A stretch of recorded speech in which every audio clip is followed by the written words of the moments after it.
Hello, this is Mr. Evilcheese. And I'm a Shabby Cat. This is our review of the NECA Pan's Labyrinth Guillermo del Toro Signature Collection action figure. And it comes in a box that's similar to like the Ultimate figure boxes, but I don't know if this is really considered an Ultimate figure because it doesn't come with like tons of accessories or anything. But I really do like getting the box like that. That's pretty cool. And there you can see other Del Toro creations. These three are all from Pan's Labyrinth. I don't know what that's from, but it looks familiar. But well, there's a description if you want to read it. Description of the Pan's Labyrinth movie. There's a picture of the figure in the back, and he's called the Pale Man. I didn't know what his name was when I seen the movie. We seen it a long time ago, and I liked it, but it's been a while. It has been a long time. Don't think they ever like say his name or anything. I mean, if they did, it would have been Pan. Would have said what his name was, because he don't actually talk, if I remember correctly. We should call him Flapsacks. Yeah. But just like the Ultimate figures. Oh, and he's number 2. I think he's number 1. And just like the Ultimate figures, this opens up, and you can see in there a real nice picture of him there. And then there's the actual figure. So let's get him out. Okay, there he is, opened up and out of the package. And he comes with 2 accessories: his chair and his little plate of eyeballs. Comes with one giant accessory and one little tiny accessory. Yep. And there's no alternate parts, and that's why I'm thinking it's not. It doesn't say Ultimate on the package anywhere. I don't think he's considered an Ultimate. He just gets the Ultimate package treatment Because we got a big old chair. Yeah, well, it's that Del Toro series. Yeah.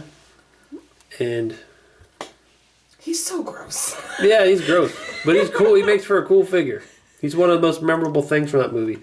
And I like we haven't seen the movie since it like came out on DVD, but I really did like it, and we have it. We just never watched it again. Well, we have a lot of movies. Yeah. So we don't rewatch things very often. I remember we had to watch it with subtitles because there was no like English option. Usually when there's a movie that's from another country, I like to watch it with the subtitles because when you hear the dubbed over English voices, it sounds weird. Yeah, I really liked it, but it's very dark and it's a weird movie, and it's also kind of confusing in a way. And a little bit depressing. Yeah. Well, it's a lot of bit depressing. Yeah. But there's like Del Toro's always got the crazy designs. Like if you've seen Hellboy, the designs of the creatures are very, very similar to the Hellboy creatures. You can definitely see his style. And this was one of the most memorable things from the movie was this guy. It was just so freaky. I just remember he was sitting at a table full of food, and then his little eyeballs are on his plate, and I think when he realizes that Ophelia, that little girl's there, he sticks his eyeballs in his hands so he can see. Does that little crazy pose so he can see, and starts chasing her. I don't know if he's going to eat her or what his plan was, but it's creepy. So after doing this review, I went back and watched just this particular scene because I couldn't remember all of it. And he was trying to eat her. He eats children because when she first gets into his lair or whatever, there's pictures of him eating children on the wall. I guess he doesn't eat the food that's there. That food's there just to tempt someone else to eat it. And if someone else eats it, that wakes him up. And I think it's like, must be like magic or something because the food's not rotting at all. It just looks fresh and delicious, and the girl Ophelia can't resist but eat one. And of course he wakes up and bites the head off a couple of her fairy friends and then chases her. And it is super creepy. There's also a couple things in this scene that remind me of Beetlejuice. For one thing, she draws a door on the wall with chalk, just like in Beetlejuice. And also just him taking eyeballs and then sticking them somewhere where they don't normally go on a person.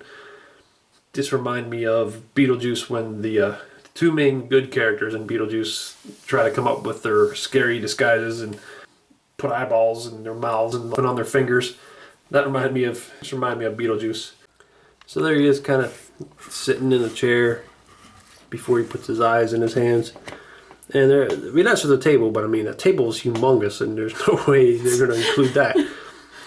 It's a really long table. I don't think they could put in a whole table full of food. No.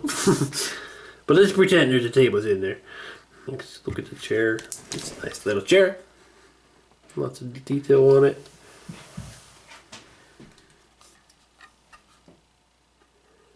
I don't know what all them designs mean, but it looks cool. You can see there's even detail on the bottom, which I didn't expect. Even bird poop on one of them feet. Even on the bottom of the feet, they got some detail. That's or bottom of the legs of the chair. Bottom of the feet. Yeah. And there's a close look at the little eyeballs. The way he sticks his eyeballs in reminds me of, what is it, Clash of the Titans? Where they got the 3 witches and then they all share an eyeball. Yeah. Let's go over the figure now. You can stand them up. Those are the best tits I've ever seen on a figure. Oh yeah, they're very nice. Look at them nipplies. It's one of the things I noticed. Where he's got his hands up next to his head looking, it's just that image is very memorable and disturbing. And like, I guess that's his nostrils. We got little purple boogers.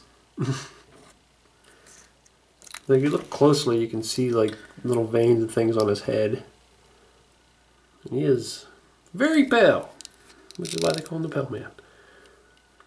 He's so droopy. He's like someone who was super fat and then lost tons of weight. He's got all this droopy skin. He should trade names with Slender Man. Yeah. Look at all those rolls, loose skin hanging down. So gross. He's got serious fupa. Look at that. You don't even have a butt crack. There's no butt crack because he's got so much hangy skin. His legs are what creep me out the most. Yeah, the top part is just so skinny. Little chicken legs. How does he even walk? He's got no muscle. He's painted really nice too. Yeah, there's a lot of nice shading and grossness to him. Okay, I guess we'll go over articulation now. And the joints at his torso were very tight. They didn't want to move, so I had to heat him up with the hairdryer, and then they moved fine. But you can see up at his head, he's got a joint top of his neck and the bottom of his neck. So it can move around pretty well. That was also kind of tight, but it loosened up too. His chin flaps almost look like gills. Yeah. Like he's creature from the Black Lagoon's creepy cousin.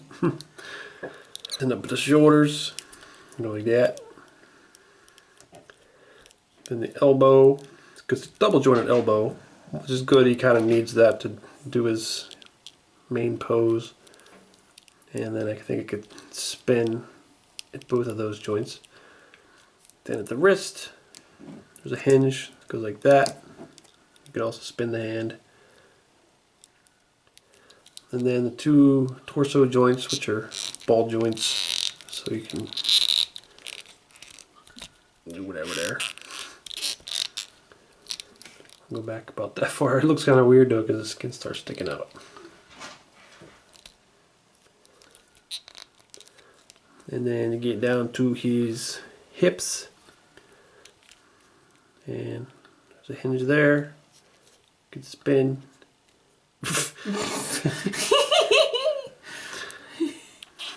Make him do a little jig. And then there's a hinge at his knee. You can spin. Yeah. The knees are a little bit weird though because the way the flaps hang down. You have to get it in the right spot to put it straight.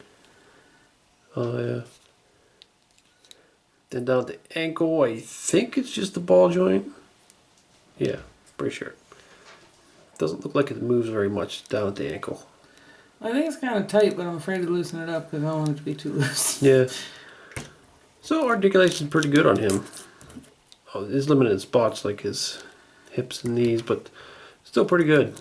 Really, you don't need him to do a whole lot. The hips can actually do more than I thought they would. Yeah. As we demonstrated. Luckily, the articulation is where they really need it, up at the arms and hands and stuff, so you can get him to do that. There he is looking out with one hand. I think he does that at some point. Starts going like that to look around the room.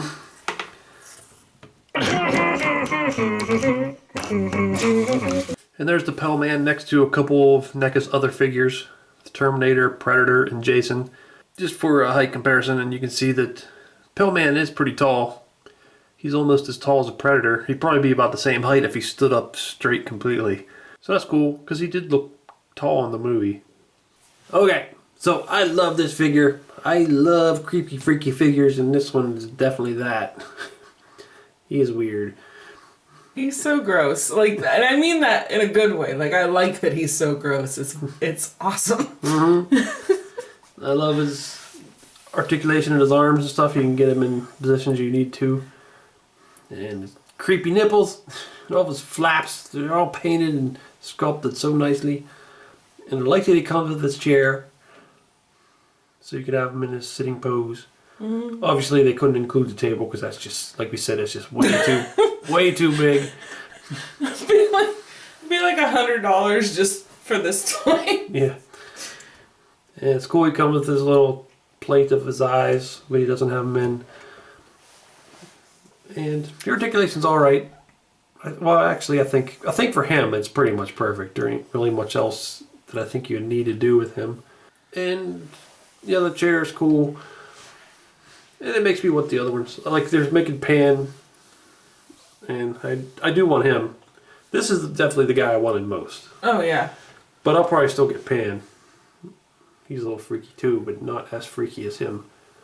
Ophelia, I'm not as excited about, but I might just get it just to go with them. But I definitely like this figure.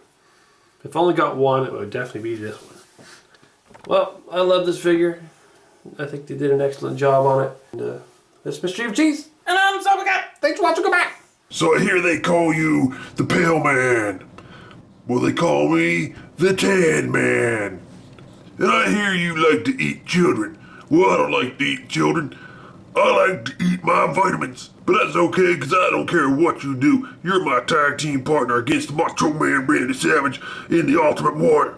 So what you gonna do, brothers? What you gonna do when these pale, sickly, flabby-looking pythons run wild on you? Come on, brother, let's pose. Yeah, brother, that's the way we do it. Macho Man and Ultimate Warrior aren't gonna know what hit them. Oh, and one more thing. Don't eat the kids in the crowd. It's bad for business. The media frowns upon that sort of thing. Okay, brother?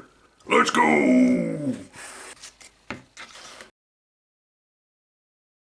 Oh, damn it, man! You see them other pictures there? Why don't you click on one of them to see the video? Or you could subscribe, Nate. Oh, damn it!